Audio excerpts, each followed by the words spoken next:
اعوذ باللہ من الشیطان الرجیم بسم اللہ الرحمن الرحیم الحمد للہ رب العالمین الرحمن الرحیم مالک یوم الدین ایاک نعبد و ایاک نستعین اهدنا الصراط المستقيم صراط الذين أنعمت عليهم غير المغضوب عليهم ولا الضالين آمين۔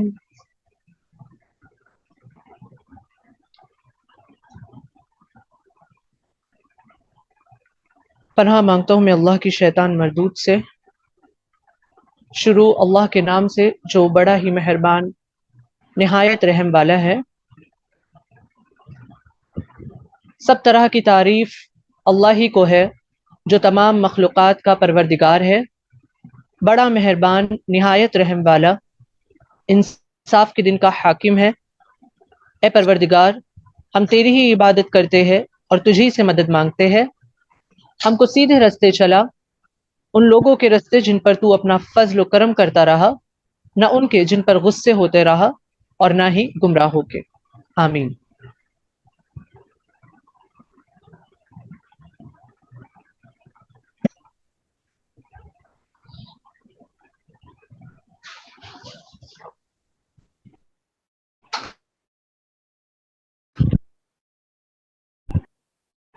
بلال جی شروع کرتے ہیں۔ سب سے پہلے معزز سامعین کرام، دینی بھائیوں اور بچوں، آپ سبھی کو سب سے پہلے تو اس درس میں آنے کی خوب خوب مبارکباد ہو، خوش آمدید آپ سب کا آنا۔ جیسا کہ ہم جانتے ہیں کہ درس و تقریر کا یہ سیشن احد ڈیسٹینیشن ویلفیئر ٹرسٹ کی طرف سے منعقد کیا گیا ہے۔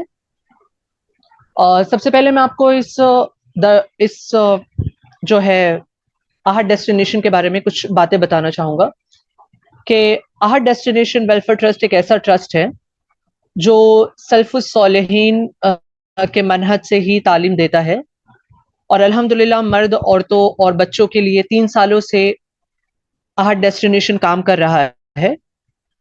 اللہ اس ٹرسٹ کو اور برکت عطا فرمائے، اور یہاں تعلیم والے سبھی ٹیچرز جو ہے، تعلیم دینے والے سبھی ٹیچرز جو ہے وہ الحمدللہ عالم و فاضل ہی ہے۔ احد ڈیسٹینیشن ویلفیئر ٹرسٹ کے جو فاؤنڈر اینڈ ڈائریکٹر شیخ امیر النساء ہے، الحمدللہ اللہ تعالیٰ سسٹر کو خوب خیر و برکت عطا فرمائے۔ اور اسی کے ساتھ ساتھ جیسا کہ اس سیشن کو شروع کرنے سے پہلے میں آپ سبھی کو یہ بھی بتا دوں کہ احد ڈیسٹینیشن ویلفیئر ٹرسٹ کافی سارے سیشن بھی منعقد کرتا ہے۔ میری آپ سب سے گزارش ہے کہ آپ ضرور ان سیشنز کو بھی اٹینڈ کرنے کی کوشش کریں۔ ہم ڈیلی بیسس پر اور الحمدللہ short term courses, monthly courses وغیرہ بھی کرتے ہیں۔ اور ڈیلی کورسز میں جیسا کہ ہماری عربک کلاس، نورانی قاعدہ، قرآن تلاوت، حفظ القرآن، یہ سارے کورسز ہوتے ہیں۔ اور شارٹ ٹرم میں جیسا کہ تفسیر فار ایڈلٹ اینڈ کڈس، اور اسی کے ساتھ ساتھ تمام قسم کی کاؤنسلنگ، آپ اگر پڑھائی میں، کریئر میں، آپ کو کوئی بھی دینی و ملی میں اگر کوئی بھی آپ کو کاؤنسلنگ کی ضرورت ہے، الحمدللہ ہمارے پاس ایسے اسکالرز ہے، عالم و فاضل ہے، ٹیچرز ہے، بی ایڈ والے ایسے ٹیچرز ہیں جو الحمدللہ آپ کی کاؤنسلنگ کریں گے۔ اور رمضان ورک شاپ بھی ہمارے یہاں پر ہوتا ہے، اور ونٹر کیمپ بھی ہوتا ہے۔ ونٹر کیمپ فی الحال ہمارے یہاں پر آف لائن ہوتا ہے، اور ساتھ ہی ساتھ ہم کچھ انٹرسٹنگ کرنے کے لیے کمپٹیشن بھی رکھتے ہیں، جیسا کہ نیشنل جو ہے قرأت کمپٹیشن رکھتے ہیں، اور اسی کے ساتھ ساتھ نیشنل حفظ کمپٹیشن بھی رکھتے ہیں۔ اور جیسا کہ آپ کو ٹیچرز کے بارے میں بھی میں کچھ باتیں بتاؤں گا کہ یہاں پر جو ٹیچرز ہے وہ الحمدللہ عالم و فاضل ہے، جیسا کہ میں نے آپ کو کہا۔ اور الحمدللہ عربک کلاس کے لیے الگ ٹیچرز ہوتے ہیں، گرلز کے لیے الگ ٹیچرز ہوتے ہیں، ان کے لیے صرف گرلز ہی، مطلب ان کو گرلز یا عورتیں ہی پڑھائیں گی۔ ٹینیجرز کے لیے الگ جو ہوتے ہیں، گرلز اور بوائز کے لیے الگ ہوتے ہیں، مردوں کے لیے ایک الگ عالم ہے۔ تو الحمدللہ اس طریقے سے ہمارا کام چلتا ہے۔ اب آگے سیشن کو بڑھانے کے لیے میں ہمارے معزز شیخ قریشی بلال مدنی کو اس درس کو آگے بڑھانے کے لیے کہوں گا۔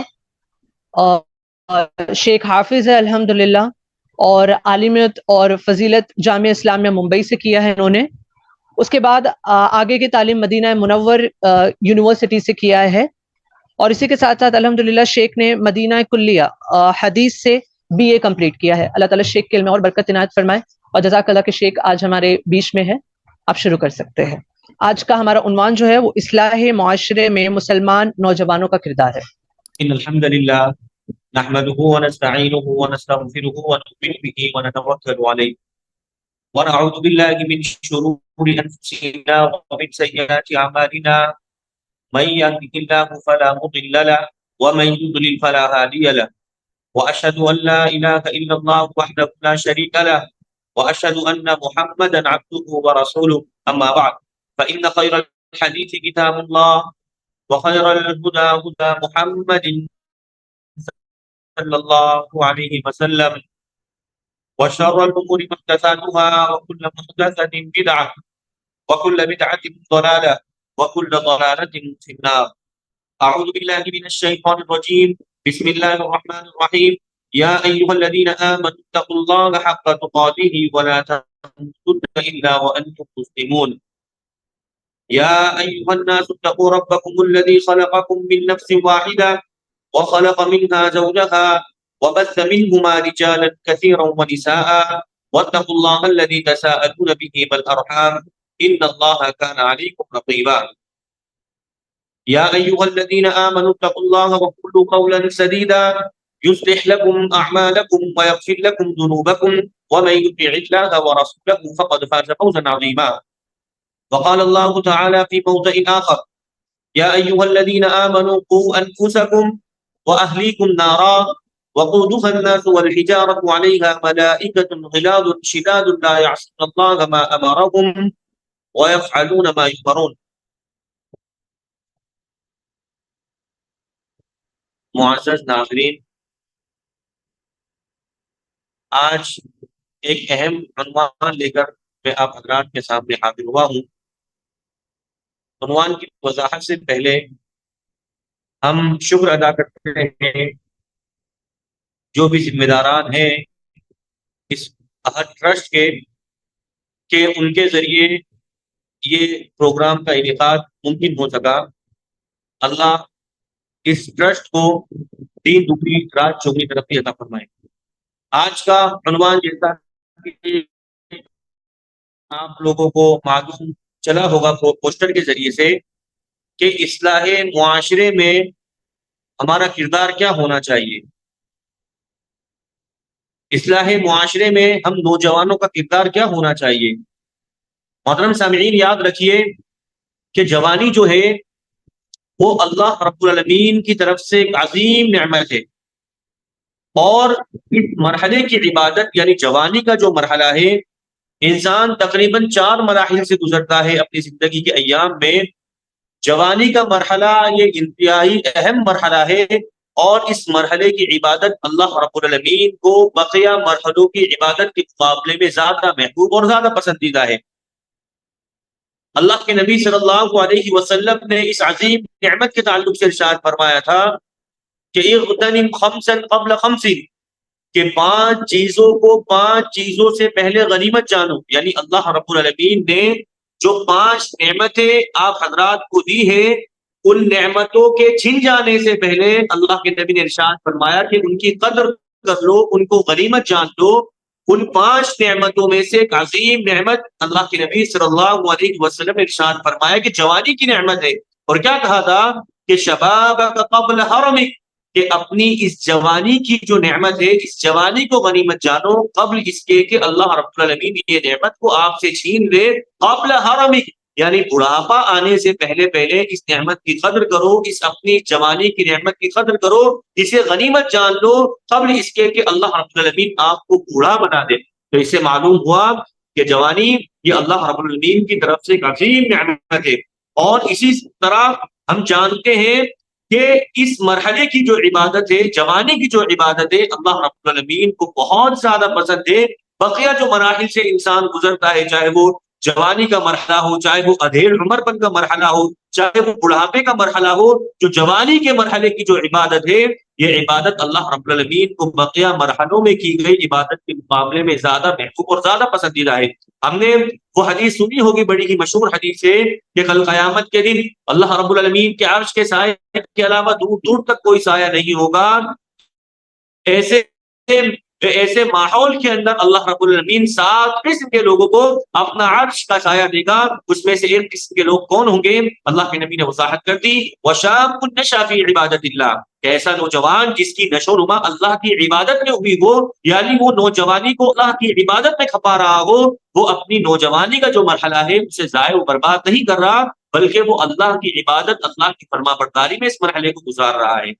یہاں پر ہم دیکھیں کہ ایک چیز قابل غور ہے، اللہ رب العالمین نے یہاں پر بڑھاپے کا تذکرہ نہیں کیا، بچپنے کا تذکرہ نہیں کیا، اللہ رب العالمین نے تذکرہ کس کا کیا؟ اللہ کے نبی نے یہاں پر جوانی کے مرحلے کا تذکرہ کیا، کیونکہ ہم تمام لوگ جانتے ہیں جوانی کا مرحلہ ایک ایسا مرحلہ ہوتا ہے کہ انسان بہت آسانی سے بہک سکتا ہے، انسان کے جو قدم ہوتے ہیں وہ ڈگمگا سکتے ہیں اس مرحلے کے اندر، لیکن اپنی قدم کی مضبوطی کے ساتھ اگر وہ اس مرحلے کو غنیمت جان کر اللہ رب العالمین کی عبادت میں صرف کرتا ہے، اپنی اس جوانی کو اللہ کی عبادت میں گزارتا ہے، تو اللہ کے نبی نے ارشاد فرمایا سبعۃ یظلھم اللہ فی ظلہ یوم لا ظل الا ظلہ، کہ ایسے خوش نصیب لوگوں کو کل قیامت کے دن جنہوں نے جوانی کے مرحلے کی قدر کی، اس نعمت کو عظیم جانا اور اس نعمت کو ضائع و برباد نہیں کیا، اور اللہ رب العالمین کی اطاعت و فرما برداری میں اس نعمت کو گزارا، تو اللہ کے نبی نے ارشاد فرمایا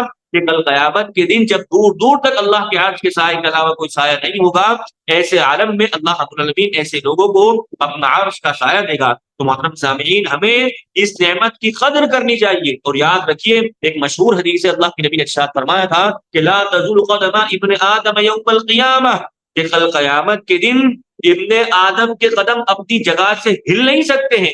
ایک انسان اپنی جگہ سے، اللہ رب العالمین کے پاس سے اپنے قدم کو اس کی جگہ سے ہلا نہیں سکتا، ہٹا نہیں سکتا، جب تک کہ وہ 5 چیزوں کے سوالوں کے جواب اللہ رب العالمین کو نہ دے دے۔ اللہ رب العالمین نے جو 5 نعمتیں اسے دی ہے، جب تک کہ ان کے جواب وہ اللہ کو نہ دے دے، وہ اس وقت سے پہلے وہ اپنے قدم اللہ کے پاس سے ہلا نہیں سکتا ہے، ہٹا نہیں سکتا ہے، جس میں سے ایک سوال جوانی کے تعلق سے ہوگا، وَعَنْ شَبَابِهِ فِيمَا أَبْلَاهُ، اللہ کہے گا ہم نے تمہیں جوانی دی ہے، تم نے اپنی جوانی کو کہاں گنوا دیا، کہاں صرف کیا، اللہ رب العالمین کی اطاعت و فرما برداری میں گزارا، یا ایسے ہی تم نے اپنی اس عظیم نعمت کو، جوانی کا جو مرحلہ اللہ رب العالمین نے جو تمہیں ایک نعمت کے طور پر دیا تھا، تم نے اسے ایسے ہی ضائع و برباد کر دیا۔ تو اللہ کے نبی نے کیا ارشاد فرمایا تھا کہ جب تک انسان اپنی جوانی کے تعلق سے اللہ رب العالمین سے سوال و جواب نہیں ہو جائے گا، اس وقت سے پہلے وہ اپنے قدم ہلا نہیں سکتا ہے۔ اور محترم سامعین، ہم صحابہ کرام کی تاریخ پڑھیں، ہم مطالعہ کریں، تاریخ کا مطالعہ کریں، بلال رضی اللہ تعالیٰ عنہ دیکھو جوانی کا مرحلہ ہے، مکہ نے نہیں کیے، عمار بن یاسر رضی اللہ تعالیٰ عنہ کی سیرت کا مطالعہ کیجئے، کیسے نوجوان تھے، میں کہوں گا جس طرح ہمارے سینے کے اندر دل دھڑک رہا ہے، صحابہ کرام کے سینے میں بھی ایک ہی دل دھڑک رہا تھا، لیکن محترم سامعین آپ مطالعہ کیجئے کہ کیسے پختہ نوجوان تھے، اپنے ایمان کی مضبوطی کے لیے انہوں نے سب قربانیاں دے دی، ثابت قدمی کے لیے تمام قربانیاں دے دی، یہاں تک کہ اپنی جان تک گوا دی، لیکن انہوں نے اپنے ایمان کا سودا نہیں کیا۔ تو آج کے درس کی جو پہلی چیز ہم نے جانی کہ جوانی جو ہے وہ اللہ رب العالمین کی طرف سے ایک عظیم نعمت ہے، ہمیں اس نعمت کی قدر کرنی چاہیے۔ اب ہم چلتے ہیں ہمارے اصل عنوان کی طرف۔ عنوان یہ ہے کہ اصلاح معاشرے میں ہمارا کردار کیا ہونا چاہیے، ہمیں کیا کیا وہ چیزیں انجام دینی چاہیے جس کے ذریعے ہم سماج اور معاشرے کی اصلاح کر سکتے ہیں۔ میں نے چند نکات آپ حضرات کے لیے منتخب کیے ہیں، انشاءاللہ ہر ایک نقطے پر میں چند منٹ گفتگو کروں گا۔ اصلاح معاشرے سے پہلے ہم تمام لوگوں کی ذمہ داری کیا بنتی ہے کہ سب سے پہلے ہم اپنے آپ کی اصلاح کریں۔ اگر کوئی انسان خود مصلح نہ ہو، خود کے اندر صالحیت کا مادہ نہ ہو، خود نیک نہ ہو، اور وہ نکل جائے سماج اور معاشرے کی اصلاح کرنے، تو لوگوں کی اصلاح ممکن ہوگی؟ لوگ بیوقوف کہیں گے کہ خود تو دین پر نہیں ہے، خود کے اندر صالحیت کا مادہ نہیں ہے، خود دیندار نہیں ہے، اور یہ چلا ہے لوگوں کی اصلاح کرنے۔ تو محترم سامعین، پیارے بھائیوں، سب سے پہلے ضرورت اس بات کی ہے کہ ہم اپنے آپ کو نیک بنائے، صالحیت کا مادہ اپنے اندر پیدا کرے، ہم نیک جذبہ اپنے اندر پیدا کرے، اپنے آپ کو نیک بنائے۔ اس کے بعد نمبر آتا ہے کہ ہم اپنے سماج اور معاشرے کی اصلاح کیسے کر سکتے ہیں۔ قرآن مجید میں اللہ کیا فرماتا ہے کہ یا ایھا الذین آمنوا قوا انفسکم واہلیکم نارا، اے وہ لوگوں جو ایمان لائے ہو، سب سے پہلے اپنے آپ کو جہنم کی آگ سے بچانے کی کوشش کرو۔ اللہ نے کیا فرمایا؟ سب سے پہلے اپنے آپ کی تو فکر کرو۔ ایسا نہیں ہے کہ انسان اپنے آپ کو بھول جائے اور فکر میں لگ جائے لوگوں کی، فکر میں لگ جائے اپنے اہل و عیال کی، اور اپنے آپ کو بھول جائے، بے فکرہ ہو جائے۔ تو یاد رکھیے ایسی اصلاح کی ہماری دین کو ذرہ برابر خطوت نہیں ہے کہ انسان خود مصلح نہ ہو، خود اس کے اندر صالحیت کا مادہ نہ ہو اور لوگوں کی اصلاح کرنے نکل جائے۔ تو سب سے پہلی ذمہ داری کیا آتی ہے اصلاح معاشرہ؟ اصلاح معاشرے سے پہلے سب سے پہلے ذمہ داری آتی ہے کہ انسان خود صالح ہو، خود نیک ہو۔ اللہ نے یہی فرمایا کہ وہ لوگ جو ایمان لائے ہو، سب سے پہلے تم اپنے آپ کو جہنم کی آگ سے بچانے کی کوشش کرو، اس کے بعد اپنے اہل و عیال کو بھی جہنم کی آگ سے بچانے کی تم کوشش کرو۔ یعنی سماج اور معاشرے کی اصلاح سے پہلے اپنے آپ کی اصلاح ہے، اپنے آپ کی جب اصلاح ہو جائے اس کے بعد اپنے اہل و عیال کی اصلاح بھی ضروری ہے۔ ایک بندہ جو خود متقی بن جائے، خود صالح بن جائے اور اپنے بال بچوں کی اصلاح کو چھوڑ کر وہ سماج اور معاشرے کی اصلاح کی فکر میں لگ جائے، لوگ اسے تانا دیں گے کہ پہلے اپنے بچوں کی تو اصلاح کر، پہلے اپنے اہل و عیال کی تو فکر کر۔ تو اسی لیے اللہ رب العالمین نے کہا پہلے اپنے آپ کی اصلاح کرو، اپنے آپ سے فکر مند ہو جاؤ کہ ہم انہیں کیسے جہنم کی آگ سے بچا لیں۔ آج ہم دیکھتے ہیں بہت سارے ہمارے مسلمان بھائی ایسے ہیں، خود بہت دیندار ہیں، متقی ہیں، 5 وقتہ نمازوں کا اہتمام کرتے ہیں، لیکن اپنے اہل و عیال کے تعلق سے بے فکرے ہیں، اپنے اہل و عیال کے تعلق سے ذرہ برابر فکر نہیں، نہ ان کی نمازوں کا، نہ ان کی اولادوں کی نمازوں کا اتا پتہ نہیں ہے، اور نہیں یہ جو نیک لوگ ہیں نہیں اپنی زبان سے اپنی اولاد کو ترغیب دلاتے، نصیحت کرتے کہ بچے نماز پڑھا کر، بچے تو دیندار بن جا۔ یاد رکھیے ایسی نیکی انسان کو اللہ رب العالمین کے عذاب سے نہیں بچا سکتی کہ انسان خود متقی بن جائے، اپنے اہل و عیال کے تعلق سے بے فکرہ ہو جائے۔ عبداللہ ابن عباس رضی اللہ تعالی عنہ کو پوچھا گیا کہ اہل و عیال کو جہنم کی آگ سے بچانے کا کیا مطلب ہے؟ کیا مطلب ہے کہ اہل و عیال کو جہنم کی آگ سے بچایا جائے؟ کیا مطلب ہے؟ عبداللہ ابن عباس رضی اللہ تعالی عنہ نے بڑا ہی بہترین جواب دیا۔ کیا فرمایا؟ اعملوا بطاعت اللہ واتقوا معاصی اللہ ومروا اولادکم بامتثال الاوامر والنواہی فلذلك وقایۃ لهم ولکم فی النار۔ کیا جواب دیا؟ کہ اپنی اولاد کو، اہل و عیال کو جہنم کی آگ سے بچانے کا مطلب یہ ہے کہ اعملوا بطاعت اللہ، کہ خود بندہ اللہ کی اطاعت میں اپنی زندگی گزار دے، یعنی اللہ کی اطاعت و فرما برداری میں لگ جائے، اور واتقوا معاصی اللہ، اپنے آپ کو گناہ سے بچانے کا مکمل انتظام کر لے۔ پھر عبداللہ بن عباس فرماتے ہیں وَمُرُوا أَوْلَادَكُمْ بِامْتِثَالِ الْأَوَامِرِ وَاجْتِنَابِ النَّوَاهِي، کہ پھر اپنی اولاد کو ترغیب دلائے، امر بالمعروف یعنی نیکیوں کی طرف ترغیب دلائے، نیکیوں کے کام کرنے کی طرف ابھارے، اور برائیوں سے بچنے کی انہیں ترغیب دلائے، انہیں اللہ کے عذاب سے ڈرائے۔ اور اگر اتنا کر لے گیا پھر عبداللہ بن عباس کہتے ہیں یہی وہ چیز ہے کہ انسان اپنے آپ کو اور اپنے اہل و عیال کو جہنم کی آگ سے بچا لے جائے۔ اگر آپ تاریخ کا مطالعہ کرتے ہیں، سیرت کا مطالعہ کرتے ہیں، ایک بدری صحابی ہے، اپنی اولاد کے تعلق سے کتنے فکر مند ہیں آپ دیکھیں۔ انہوں نے ایک مرتبہ عشاء کی نماز پڑھی، اور عشاء کی نماز کے بعد جب گھر پہنچے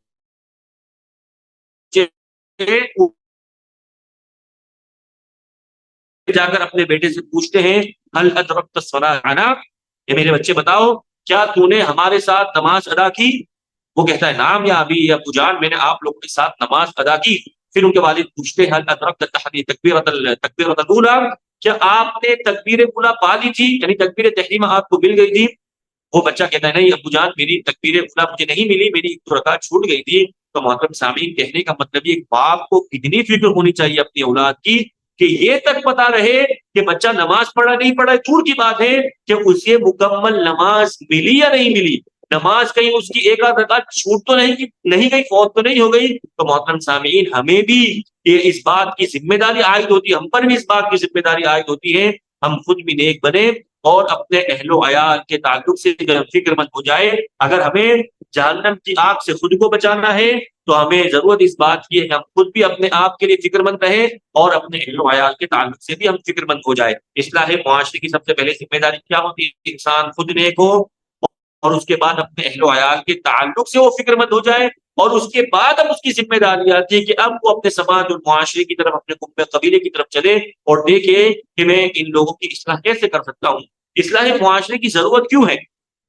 ہم میں سے بہت سارے لوگ سوچتے ہیں کہ ہم خود دیندار ہو جائیں، دنیا والوں سے ہمیں کیا لینا دینا، دنیا والوں سے ہمیں کیا لینا دینا، کیا تعلق، ہم خود دیندار ہو جائیں تو اتنا کافی ہو جائے گا اللہ کے عذاب سے بچنے کے لیے، اللہ کے عذاب ہم پر نہ آ جائے، جنت میں جانے کے لیے اتنا کافی ہو جائے کہ بندہ خود دیندار ہو جائے اور دنیا میں کسی کی فکر نہ کرے۔ یاد رکھیے یہ غلط فہمی اور خام خیالی ہے۔ اللہ کے نبی صلی اللہ علیہ وسلم کے تعلق سے ہمیں کیا ملتا ہے؟ اللہ کے نبی صلی اللہ علیہ وسلم کتنے دیندار، تقوی شعار متقی انسان تھے، لیکن صحابہ کرام کے تعلق سے اور لوگوں کے تعلق سے کتنے فکر مند رہا کرتے تھے کہ اللہ کے نبی نے ارشاد فرمایا صحابہ کرام سے کہ میری مثال ایسے ہی ہے جیسے آگ جلی ہوئی ہے اور آپ لوگ آگ کے دہانے پر پہنچ چکے ہو، آپ لوگ قریب ہے کہ اس آگ میں گر جاؤ اور میں آپ کی کمر پکڑ پکڑ کر آپ کو اس آگ سے بچا رہا ہوں۔ یہ اللہ کے نبی کہہ رہے ہیں، یعنی مجھے آپ لوگوں کی اتنی فکر ہے کہ آپ لوگوں کے اعمال ایسے تھے اللہ کے نبی کے آنے اللہ کے نبی صلی اللہ علیہ وسلم کی بعثت سے پہلے کہ تم لوگ کفر میں مبتلا تھے، شرک میں مبتلا تھے، گناہ کبیرہ کے تم مرتکب تھے کہ تم قریب تھا کہ تم اس میں گر جاتے اور تم اس کی طرف گرے جا رہے ہو، میں تمہاری کمر پکڑ پکڑ کر تمہیں اس آگ سے بچا رہا ہوں۔ یعنی اللہ کے نبی صلی اللہ علیہ وسلم جہنم سے بچا کر انہیں جنت کی طرف موڑ رہے ہیں، اور یہی نقشہ اللہ رب العالمین قرآن مجید میں اللہ نے بڑے بہترین انداز میں کھینچا ہے۔ یعنی اللہ کے نبی صلی اللہ علیہ وسلم اتنے فکر مند رہتے، جب کوئی شخص ایمان اسلام قبول نہیں کرتا اللہ کے نبی اتنے فکر مند رہتے، اسی فکر کو اللہ نے نقل کرتے قرآن مجید میں کہا کہ فَلَعَلَّكَ بَاخِعٌ نَفْسَكَ عَلَىٰ آثَارِهِمْ إِن لَّمْ يُؤْمِنُوا بِهَٰذَا الْحَدِيثِ أَسَفًا۔ کہ اللہ کے نبی صلی اللہ علیہ وسلم یہ کفار مکہ اگر آپ پر ایمان نہیں لے آئیں گے تو آپ اس رنج و غم میں اپنے آپ کو ہلاک کر لیں گے۔ یعنی آپ کو اتنی فکر ہو رہی ہے گویا کہ آپ اپنے آپ کو ہلاک کر لیں گے۔ یعنی اللہ کے نبی صلی اللہ علیہ وسلم کو کتنی فکر ہے، اگر کوئی شخص اللہ کے نبی صلی اللہ علیہ وسلم کی دعوت کو قبول نہیں کر رہا ہے، اللہ کے نبی صلی اللہ علیہ وسلم کی دعوت پر لبیک نہیں کہہ رہا ہے، اگر کوئی ایمان کی دولت سے اپنے آپ کو مالا مال نہیں کر رہا ہے، تو اللہ کے نبی صلی اللہ علیہ وسلم اتنے فکر میں لگ جاتے ہیں کہ گویا اپنے آپ کو ہلاک کر لیں گے۔ اللہ نے تنبیہ کی نبی ایسا کرنے کی ضرورت نہیں ہے، آپ تو اتنے فکر مند ہو گئے کہ گویا آپ اپنے آپ کو ہلاک کر لیں گے۔ تو اصلاح معاشرہ یعنی اللہ کے نبی صلی اللہ علیہ وسلم کی کتنی فکر تھی، تو کم از کم تھوڑی فکر ہمیں بھی تو ہونی چاہیے، ہماری بھی تو ذمہ داری بنتی ہے، ہم بھی تو اس نبی کے ماننے والے، اس نبی کی امتی ہیں، ہماری ذمہ داری نہیں بنتی کہ ہم ہمارے سماج اور معاشرے میں دیکھیں کہ لوگ گمراہی کی دلدل میں مبتلا ہے، ہماری ذمہ داری نہیں بنتی کہ گمراہی سے نکال کر انہیں صراط مستقیم کی طرف گامزن کرے۔ اور محترم سامعین، جو لوگ یہ سوچتے ہیں کہ ہم خود اپنے آپ کو دیندار بنا لیں، اپنے آپ کو متقی بنا لیں، بقیہ ہم لوگوں کی فکر نہ کر، یہ کافی ہو جائے گا، جنت میں جانے کے لیے کافی نہیں ہوگا۔ اللہ کے نبی صلی اللہ علیہ وسلم حدیث کے اندر مثال دیتے ہوئے فرمایا، ایک کشتی کی مثال دی کہ دو کشتی ہے، اللہ کے نبی نے فرمایا دو کشتی ہے، اوپر کچھ لوگ ہیں اور نیچے کچھ لوگ ہیں۔ اوپر جو لوگ ہیں ان کے پاس پینے کا پانی میسر ہے، یعنی اوپر فلور پہ جو لوگ ہیں ان کے پاس پینے کا پانی میسر ہے، اور نچلے لوگوں کے پاس پینے کا پانی نہیں ہے۔ جب نچلے لوگوں کو پیاس لگی تو انہوں نے سوچا کہ لاؤ کشتی میں ہم لوگ چھید کر لیتے ہیں، کشتی میں ہم چھید کر لیتے ہیں، چھید کرنے کے بعد پانی ہی پانی ہے، اور اوپر والے دیکھ رہے ہیں کہ انہیں پانی کی حاجت ہے اور پانی حاصل کرنے کے لیے کشتی میں چھید کر رہے ہیں، اور اس کے بعد اب وہ سوچے کہ یہ چھید کرنے تو ہمیں کیا لینا دینا۔ تو کیا ان کا یہ سوچنا صحیح ہے؟ انہیں معلوم ہے کہ اگر کشتی میں یہ چھید کریں گے تو خود بھی ڈوبیں گے، ہمیں بھی لے ڈوبیں گے۔ تو محترم سامعین، ایسے ہی مثال ان لوگوں کی جو دیندار ہے، اپنے آپ کو متقی سمجھتے ہیں، نمازوں کے پابند ہیں لیکن لوگوں کی فکر نہیں کرتے، ان کی مثال ایسے ہی، وہ اوپر بیٹھے ہوئے ہیں اور وہ دیکھ رہے ہیں کہ لوگوں کو دین کی ضرورت ہے، ہم انہیں دین دے سکتے ہیں، ان کی اصلاح کر سکتے ہیں، لیکن وہ فکر میں نہیں لگے، صرف اور صرف اپنے اپنی دیکھ رہے ہیں۔ تو یاد رکھیے اللہ کا عذاب جب ایسے لوگوں پر آئے گا تو جو لوگ اپنے آپ کو متقی سمجھتے ہیں یہ بھی اللہ کے عذاب کی چپیٹ میں آ جائیں گے۔ تو محترم سامعین، ضرورت اس بات کی ہے کہ ہمیں بھی اپنے آپ کو دیندار بنانا ہے، اصلاح کرنی ہے، اور ساتھ ہی ساتھ سماج اور معاشرے میں جو لوگ ہیں ان کے تعلق سے بھی ہمیں فکر مند ہونا ہے. اور اللہ کے نبی نے کیا فرمایا تھا؟ کلکم راع وکلکم مسئول عن رعیتہ، کہ ہر شخص ذمہ دار ہے، کل قیامت کے دن اسے اس کی ذمہ داری کے بارے میں سوال ہوگا.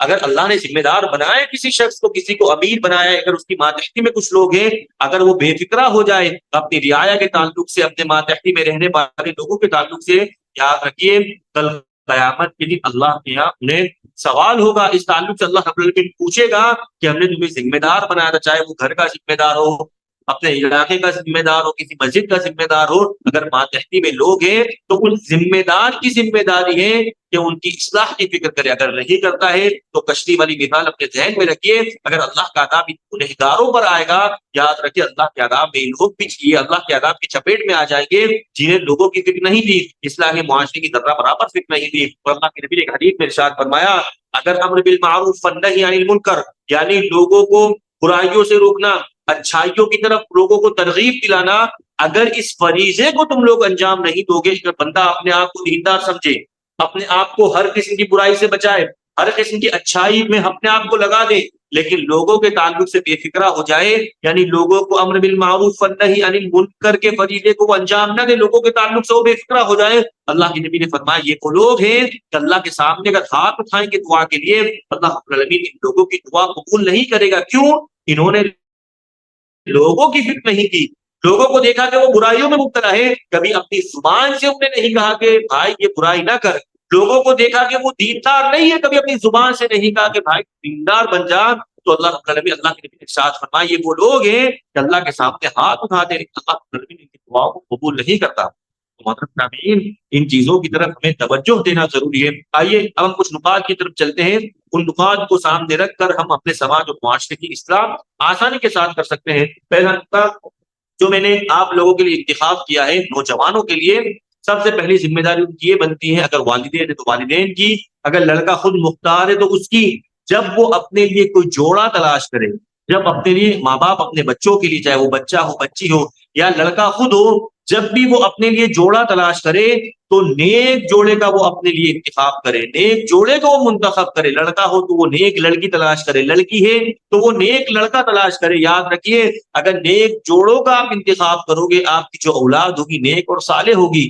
آپ اور آپ کی اہلیہ مل کر انہیں ایک سیدھے راستے کی طرف آپ گامزن کرو گے، اور اس کے جب بچے نیک ہوتے ہیں تو سماج اور معاشرے کی اصلاح ممکن ہو جاتی ہے، آسان ہو جاتی ہے. اگر کسی باپ کا بچہ بگڑ جائے تو وہ اپنی بچے کی اصلاح ہی میں پوری زندگی خراب کر دیتا ہے، اور وہ اوروں کی طرف جا ہی نہیں پاتا، اپنے بچوں کو سدھارنے میں ہی وہ مکمل زندگی ختم کر دیتا ہے. تو پہلی ذمہ داری جو ہمارے اوپر عائد ہوتی ہے کہ ہم اپنے لیے نیک جوڑوں کا انتخاب کریں. آج ہم کیا دیکھتے ہیں، کسی لڑکی کے اندر یا کوئی لڑکی کے اندر کیا دیکھتی ہے کہ کتنی مال و دولت ہے، کتنی ملکیت ہے، اس کے باپ کے پاس کتنی ملکیت ہے، ہمارے پاس آئے گی تو کیا لے کر کے آئے گی، کیا کرتا ہے، کیا کماتا ہے، کیا کھاتا ہے، یہی تمام چیز دیکھتے ہیں.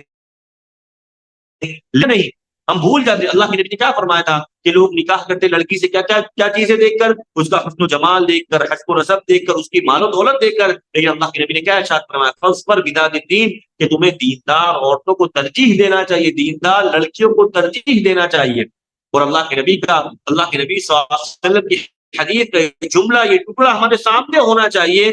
آج بہت سارے لوگ ایسے جو اپنے آپ کو متقی سمجھتے ہیں کہ ہم بہت دیندار ہیں، ہم نماز قائم کرتے ہیں، ہم ہر قسم کی برائیوں سے اپنے آپ کو بچاتے ہیں، لیکن جہاں اپنی بچیوں کے، اپنے بچوں کی جوڑے تلاش کرنے کی باری آتی ہے تو وہ سامنے والے کے اندر دینداری نہیں دیکھتے، پھر سامنے والے کی صرف اور صرف وہ پراپرٹی دیکھتے ہیں. اللہ کے نبی کی حدیث کا جملہ کیا تھا، المرء مع من احب، کہ قیامت کے دن ان لوگوں کا حشر انہی کے ساتھ ہوگا جو دنیا میں جس سے وہ پسند کرتے تھے.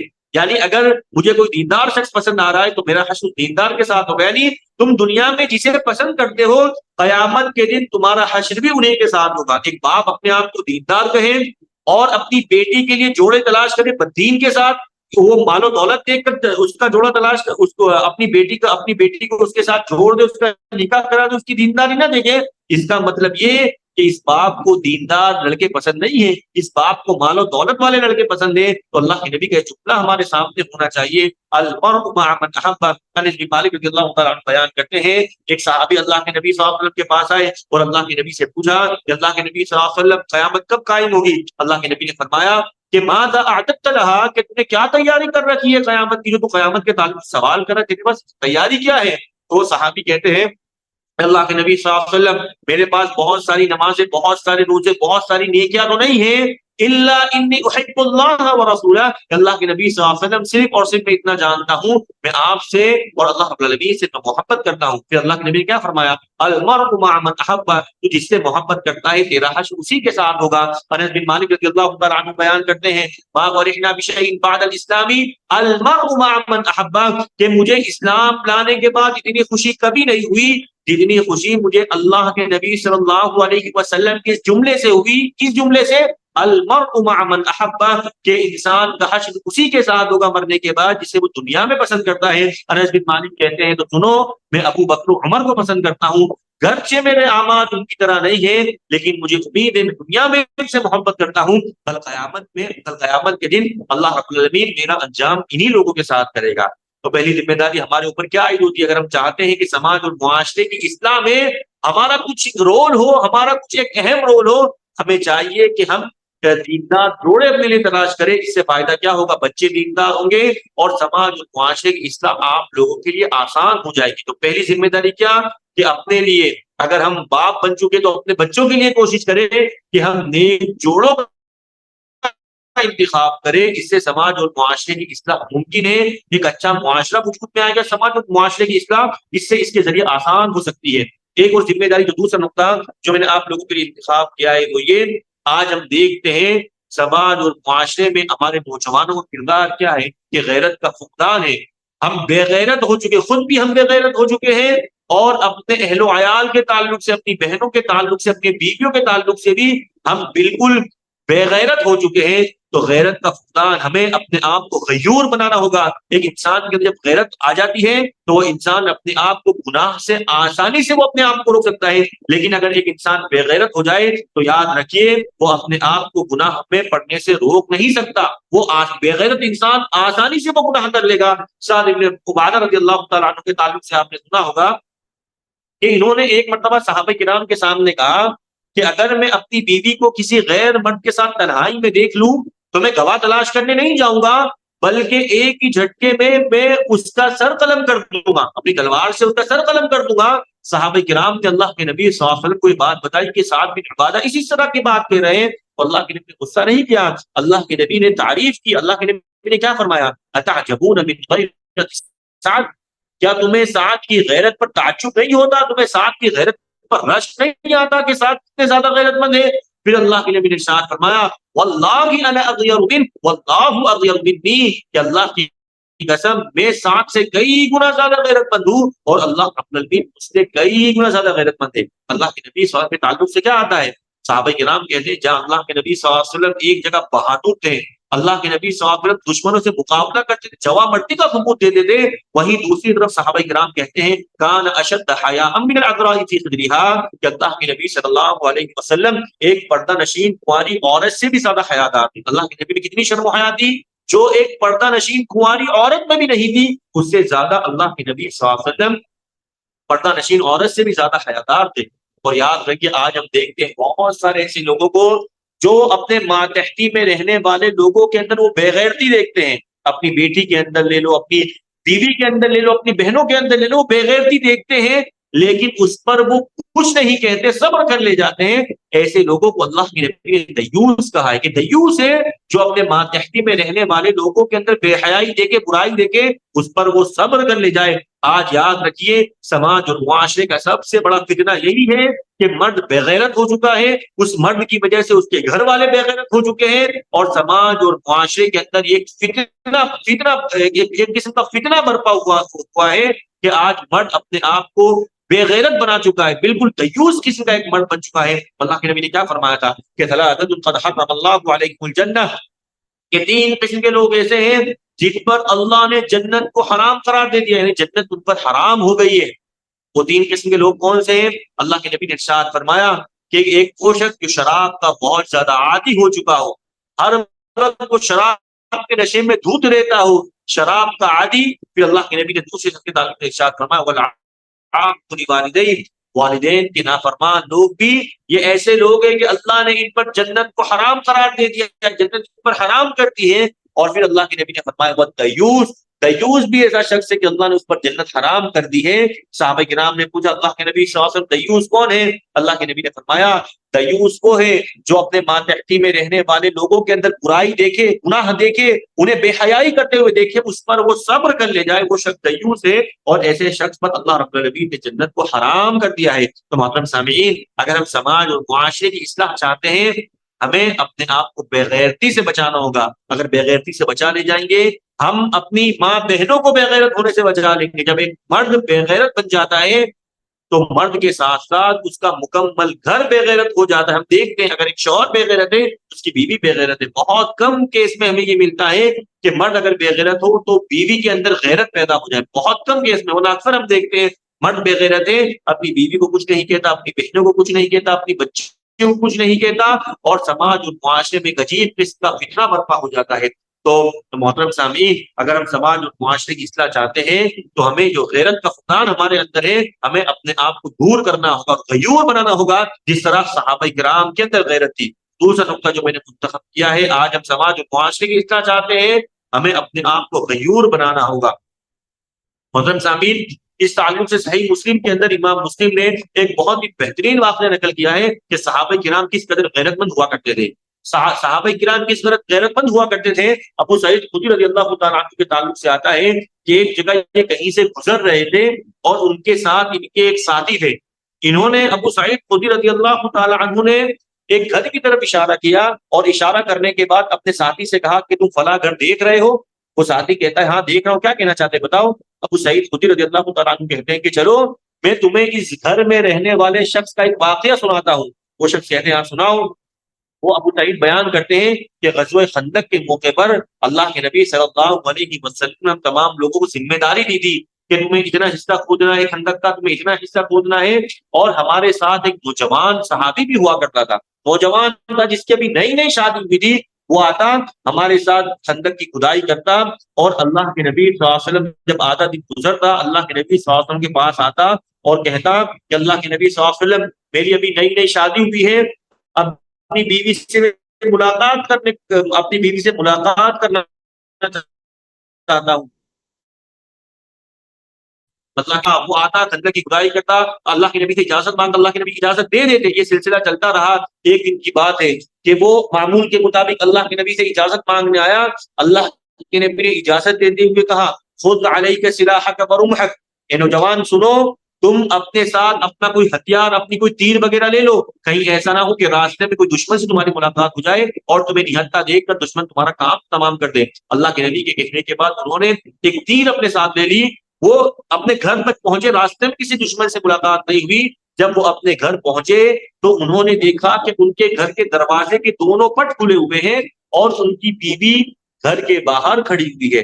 محترم سامعین، یہ ہم برداشت کر سکتے ہیں کہ ہماری بیویاں گھر کے باہر بلا ضرورت نکل جائے؟ وہ صحابی تھے، وہ غیرت ان کے خونوں میں دوڑ رہی تھی، وہ غیور قوم تھی۔ اس صحابی نے دیکھا کہ اتنی بے شرم بیوی جو دروازہ کھول کر باہر کھڑی ہے، جو تیر اللہ کے نبی نے دیا تھا اس تیر کو اپنی بیوی پر تان دیا کہ لاؤ آج اسی کا کام تمام کر دیتا ہوں۔ ایسی بے غیرت بیوی میں کہاں سے پا گیا؟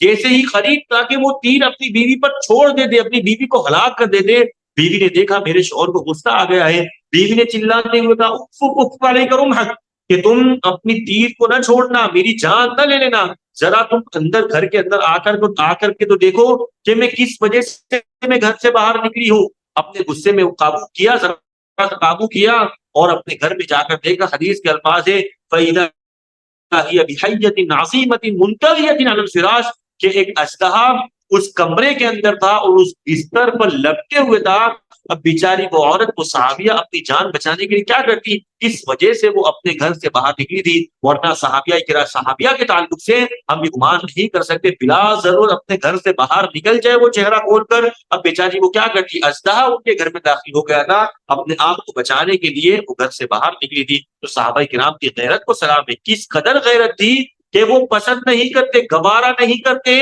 کہ ان کی بیوی بلا ضرورت باہر نکل جائے۔ اور آج اللہ خیر کرے ہماری ماؤں بہنوں کی، ہماری بیویوں کی، ہماری بیٹیوں کی کیا حالت ہے، اللہ رب العالمین خیر کرے۔ تو محترم سامعین، دوسری نصیحت جو آپ حضرات سے کروں گا، سماج اور معاشرے کی اصلاح چاہتے ہیں، اپنے آپ کو غیور بناؤ۔ ایک اور نقطہ جو میں نے آپ حضرات کے لیے منتخب کیا ہے وہ یہ کہ آج ایک مسلمان اپنے مسلمان بھائی سے دوستی کرتا ہے تو مطلب کی دوستی، یعنی مطلب کے لیے دوستی، مطلب کے لیے دشمنی، یاد رکھیے یہ ایک ایسی چیز ہے جس کے ذریعے کبھی بھی ہم اصلاح نہیں کر سکتے کسی کی۔ اگر میں کسی سے اپنے مطلب کے لیے دوستی کروں گا تو بتاؤ میں کبھی اس کی اصلاح کر سکوں گا؟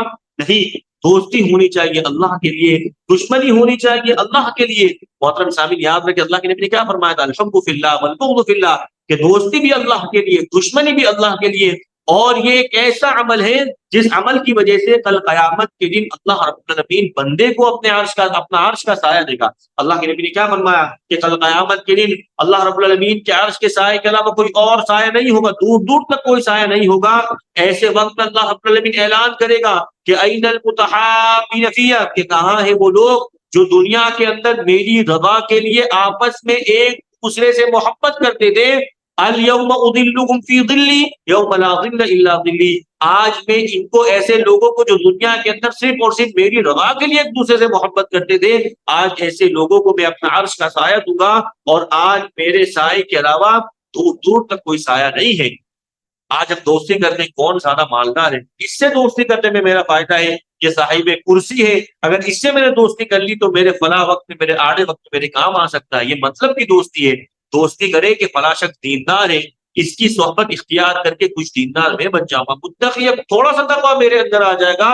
یعنی اگر اللہ کی رضا کے لیے ہم دوستی کریں گے، یاد رکھیے اللہ رب العالمین اپنا عرش کا سایہ دے گا، اور سماج اور معاشرے کی ہم بہتر طریقے سے اصلاح کر سکتے ہیں۔ اگر ہر شخص، ہر مسلمان بھائی ایک دوسرے سے دوستی اللہ کی رضا کے لیے کرے تو بتاؤ ایک اچھا معاشرہ وجود میں آئے گا نہیں آئے گا، معاشرے کی اصلاح ممکن ہوگی یا نہیں ہوگی؟ اگر اپنے مطلب کے لیے دوستی کریں گے تو صرف اور صرف ہم اپنا الو سیدھا کر سکتے ہیں، کسی کی ہم اصلاح نہیں کر سکتے۔ تو جو نقطہ میں نے آپ حضرات کے لیے منتخب کیا ہے، کسی سے دوستی ہو اللہ کے لیے ہو، دشمنی ہو تب بھی اللہ کے لیے ہو، اگر ہم ان باتوں پر عمل کریں گے، اس کا خیال کریں گے، یاد رکھیے ایک بہترین معاشرہ، ایک اچھا معاشرہ وجود میں آ سکتا ہے، معاشرے کے اندر سے برائیاں ہم ختم کر سکتے ہیں۔ محترم سامعین، ایک اور نقطہ جو میں نے آپ حضرات کے لیے منتخب کیا ہے کہ اپنی بھائیوں کی مدد کرنا سیکھو۔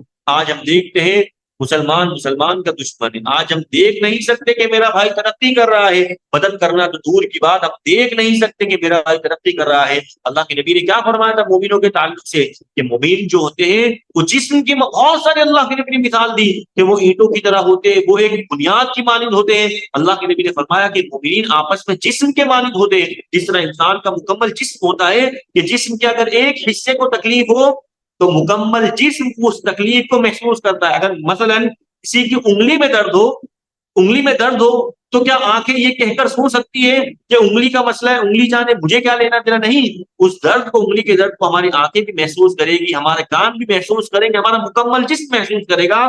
تو مومنین کی تکلیف ہمیں محسوس ہونی چاہیے۔ اللہ کے نبی نے کیا فرمایا کہ مومنین جسم کے مانند ہے۔ اب مومن دنیا میں کسی بھی خطے کا ہو، اگر وہ مومن ہے، وہ تکلیف میں ہے تو اس کی تکلیف ہمیں محسوس ہونی چاہیے، اس کی ہمیں مدد کرنا ہے۔ قرآن مجید میں اللہ کیا فرماتا ہے، وَتَعَاوَنُوا عَلَى الْبِرِّ وَالتَّقْوَىٰ وَلَا تَعَاوَنُوا عَلَى الْإِثْمِ وَالْعُدْوَانِ، کہ نیکی اور بھلائی کے کاموں میں ایک دوسرے کی مدد کیا کرو۔ اگر اپنے مومن بھائی کو کوئی تکلیف میں دیکھو تو استطاعت بھر اسے اس تکلیف سے نکالنے کی کوشش کرو۔ فائدہ کیا ہوگا؟ اللہ کے نبی نے کیا فرمایا، من نفس عن مؤمن كربة من كرب الدنيا نفس الله عنه كربة من كرب الآخرة، کہ جو دنیا کے اندر اپنے کسی مومن بھائی کی تکلیف کو دور کرے گا تو کل قیامت کے دن اللہ رب العالمین اس شخص کی تکلیف کو دور کرے گا۔ فائدے میں کون ہے؟ فائدے میں وہ شخص نہیں جس نے تکلیف دور کی، بلکہ فائدے میں وہ خود ہے، اس نے اس کی وہ تکلیف دور کی جو وہ تکلیف دور کر سکتا تھا، لیکن بدلے میں اللہ رب العالمین سے اس نے وہ تکلیف دور کروا لی جو اللہ کے علاوہ کوئی اور دور نہیں کر سکتا تھا. تو جب بھی کسی کی مدد کرو, اللہ نے کیا فرمایا, اللہ کے نبی نے واللہ فی عون العبد ما كان العبد فی عون اخیہ, کہ اگر مومن بندہ اپنے کسی بھائی کی مدد میں لگتا ہے تو بدلے میں اللہ رب العالمین کو شخص کی مدد میں لگ جاتا جو اپنی بھائی کی مدد میں لگا ہوا ہے. اگر میں کسی کی مدد کروں, کتنی مدد کر سکتا ہوں, جتنی میرے بس میں ہے, میری استطاعت میں ہے, لیکن بدلے میں اللہ میری کتنی مدد کرے گا. جو ان اللہ علی کل شیء قدیر, جو ہر چیز پر قادر ہے, میں معمولی مدد کروں گا, یا میں اس کی وہ مدد کروں گا جو میرے علاوہ اور بھی بہت لوگ مدد کر سکتے تھے, لیکن بدلے میں اللہ میری اتنی مدد کرے گا کہ اللہ کے علاوہ کوئی اور مدد نہیں کر سکتا. تو محترم سامعین, اگر ہم تمام نوجوان ایک دوسرے کی مدد میں لگ جائیں تو بتاؤ بہترین معاشرہ وجود میں آئے گا نہیں آئے گا, معاشرے کی اصلاح ہوگی یا نہیں ہوگی. تو محترم سامعین, ہمیں کیا کرنا ہے, ہمیں اپنے بھائیوں کی مدد کرنا ہے, اپنے بھائیوں سے بدگمان نہیں ہونا ہے.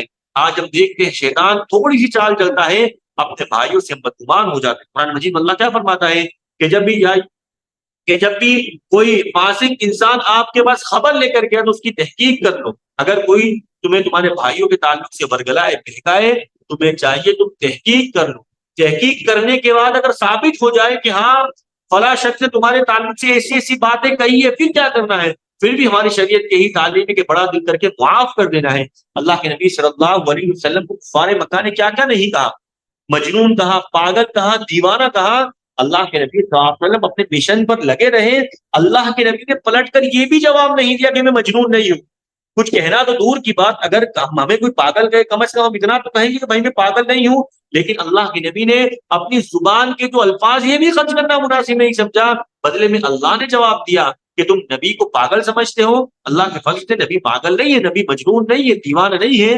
تو محترم سامعین, ہمیں اپنے بھائیوں کے تعلق سے بدزن بدگمان نہیں ہونا ہے, اپنے دل کو صاف رکھنا. یاد رکھیے, اگر ہم اپنا دل پاک صاف کر لے جائے اپنے بھائیوں کے تئیں تو کتنا بڑا اجر و ثواب ہے. ایک واقعہ سنتے ہیں کہ اللہ کے نبی صلی اللہ علیہ وسلم ایک مرتبہ صحابہ کرام کے درمیان بیٹھے ہوئے تھے. اللہ کے نبی نے ایک جانب اشارہ کرتے ہوئے کہا کہ يدخل عليكم الان رجل من هذا الفج من اهل الجنہ, کہ ابھی اس سن سے ایک شخص داخل ہوگا, وہ شخص جنتی ہے. صحابہ کرام نے دیکھا کہ اس سن سے سعد ابن معاذ رضی اللہ تعالیٰ عنہ کا دخول ہوا. دوسرے دن پھر اللہ کے نبی صلی اللہ علیہ وسلم کی مجلس لگی.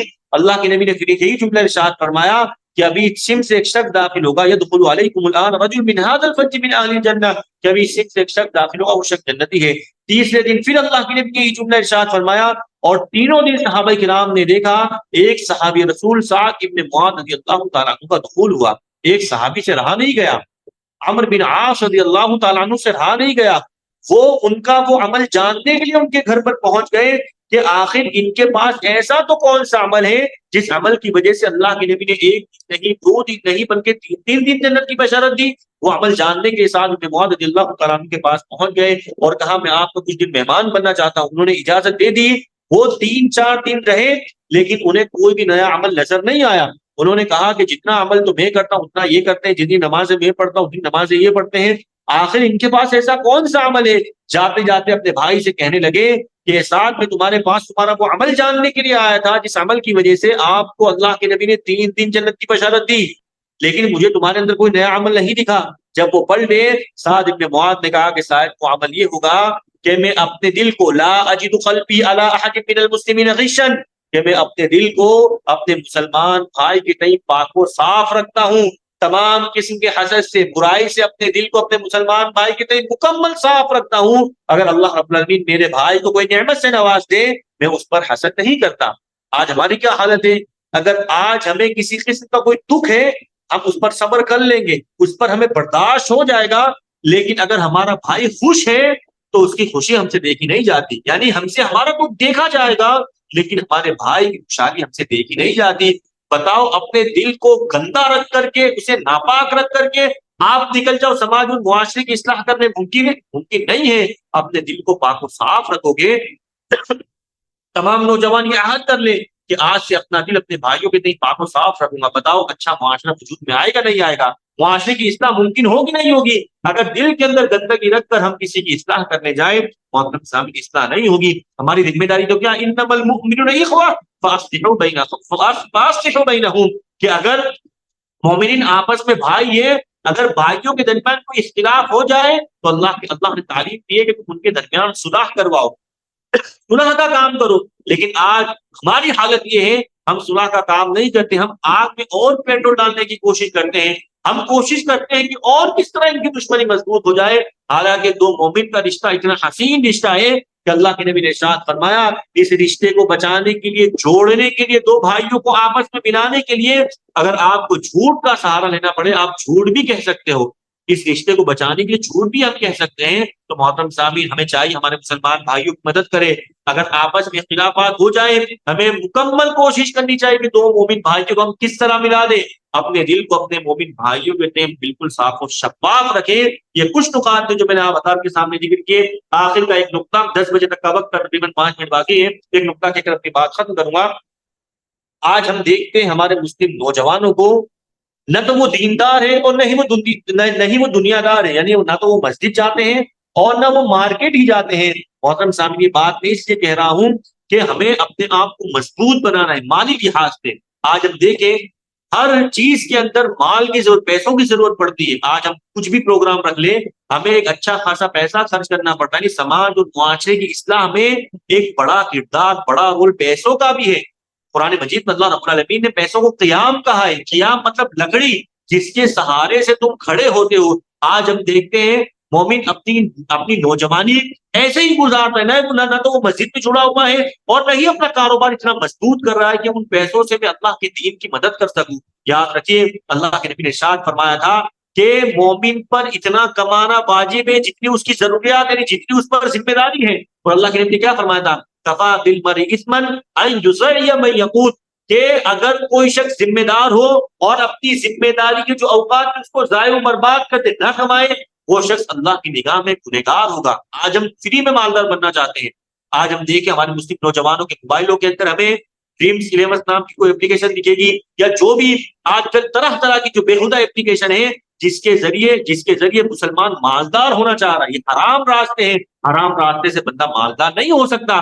حرام راستے تمہارے پاس مال آ بھی گیا تو وہ مال اپنا راستہ بنا کر کے آئے گا۔ ہمیں چاہیے محنت کریں، ہم اپنے زور بازو پر ہم پیسہ کمائیں، ہم محنت کریں اور ان پیسوں سے ہم سماج اور معاشرے کی اصلاح میں وہ پیسہ خرچ کریں، ہم اللہ کے دین کے لیے اپنا وہ پیسہ صرف کریں۔ محترم سامعین، آج ہم چاہتے فری میں مالدار ہو جائیں۔ صحابہ کرام کس قدر محنت کیا کرتے تھے۔ عبد الرحمن ابن عوف آپ نے سنا ہوگا کہ اللہ کے نبی صلی اللہ علیہ وسلم جب صحابہ کرام ہجرت کر کے مکہ سے مدینہ آئے، اللہ کے نبی نے مہاجرین اور انصار کا بھائی چارہ کروایا۔ عبد الرحمن ابن عوف رضی اللہ تعالیٰ عنہ یہ مہاجر صحابی تھے، یہ جب ہجرت کر کے آئے تو انصاری صحابی سعد ابن ربیع جو ایک مالدار صحابی تھے، ان سے اللہ کے نبی صلی اللہ علیہ وسلم نے بھائی چارہ کروا دیا۔ یعنی ایک انصاری صحابی کون ہے؟ سعد ابن ربیع، ایک مہاجر صحابی جو ہجرت کر کے آج عبد الرحمن ابن عوف اللہ کے نبی نے بھائی چارہ کروا دیا۔ بھائی چارہ میں کیسا ہوا؟ سعد بن ربیع رضی اللہ تعالیٰ عنہ کا جب بھائی چارہ ہوا، انہوں نے اپنی پراپرٹی کے، اپنی ملکیت کے 2 حصے کر دیے۔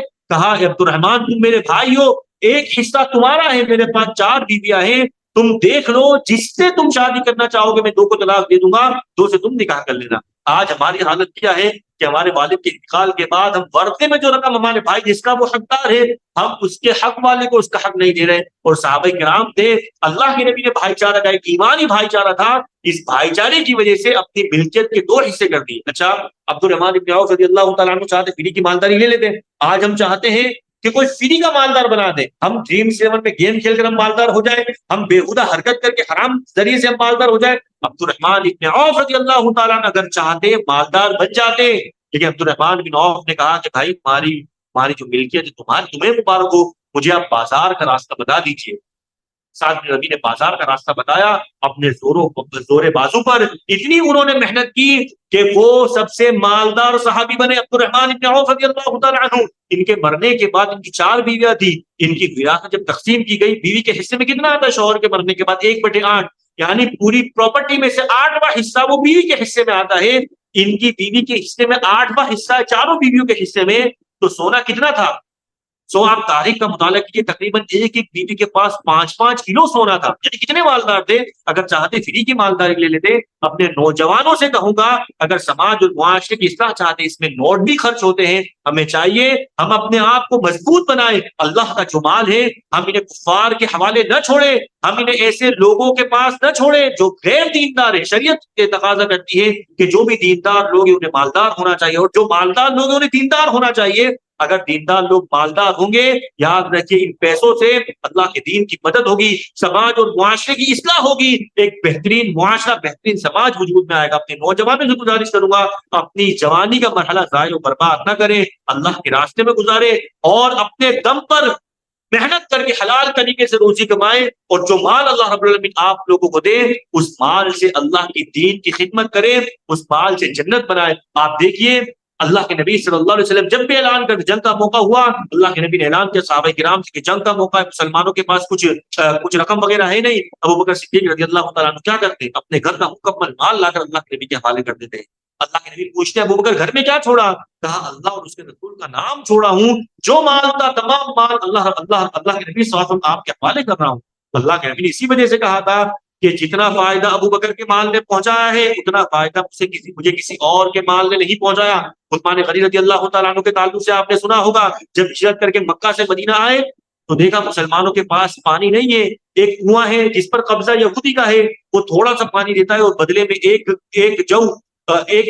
بدلے میں ایک سا وہ جو لیتا ہے، کھجورے لیتا ہے۔ عثمان غنی رضی اللہ تعالیٰ عنہ نے دیکھا کہ مسلمانوں کے پاس پینے کا پانی نہیں ہے، 35,000 درہم دے کر یہودی سے وہ کنواں خرید لیا۔ اگر آج ہم اس کی رقم گنے تقریباً 12 سے 14 کروڑ روپے بنتی ہے، یعنی مسلمانوں کے لیے انہوں نے ایک کنواں وقف کر دیا۔ یہ کب ممکن ہو سکا؟ جب ان کے پاس پیسہ نہ حلال کمائی کا آیا ہو، ان کے پاس روپیے پیسے تھے۔ عثمان غنی رضی اللہ تعالیٰ عنہ کے تعلق سے اللہ کے نبی نے ایک جنگ تبوک کے موقع پر کہا عثمان اللہ کے راستے کو صدقہ و خیرات کرو۔ عثمان غنی رضی اللہ تعالیٰ عنہ نے کئی ہزار اونٹ اور کئی سو گھوڑے اور تقریباً 1,000 دینار اللہ کے نبی کے حوالے کر دیے۔ اللہ کے نبی نے ان دینار کو اپنے ہاتھ میں لیا، اس دینار کو الٹتے پلٹتے اللہ کے نبی کہنے لگے آج کے بعد عثمان کچھ نہ کرے، انہیں کوئی چیز نقصان نہیں پہنچا سکتی۔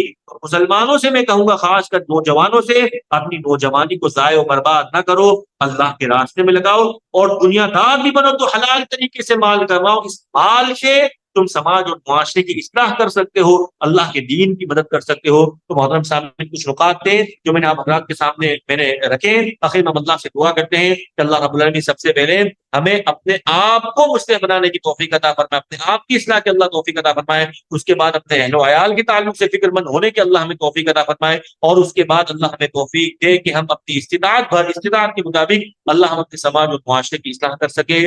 آمین۔ وآخر دعوانا الحمدللہ رب العالمین۔